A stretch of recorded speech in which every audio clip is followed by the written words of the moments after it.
গভীর নীল সাগরের বুকে এক বিশাল রাজ্য ছিল। সেই রাজ্যের রাজা ছিল এক বড় নীল তিমি, নাম তার মহাতিমি। মহাতিমি খুব শান্ত, দয়ালু আর বুদ্ধিমান ছিল। সে সব ছোট মাছ, কচ্ছপ আর ডলফিনদের রক্ষা করত।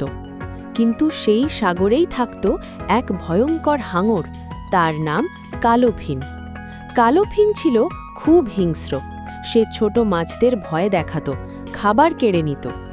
একদিন কালোফিন ঘোষণা করল, আজ থেকে এই সাগরের রাজা আমি, সবাই আমাকে ভয় পাবে।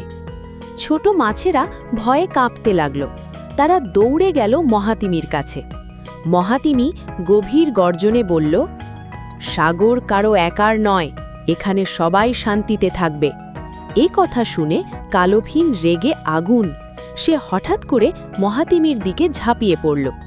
হাঙর কার ধারালো দাঁত দেখিয়ে ঘুরে ঘুরে আক্রমণ করছিল, আর মহাতিমি তার বিশাল ল্যাজ দিয়ে সাগরের পানি ঢেউ করে তুলল। ঢেউয়ে পুরো সাগর কেঁপে উঠল, কিন্তু মহাতিমি কাউকে আঘাত করতে চাইছিল না। সে শুধু কালোফিনকে থামাতে চাইছিল। একসময় মহাতিমি জোরে বলল, শক্তি দিয়ে নয়, বুদ্ধি দিয়ে রাজত্ব করা হয়।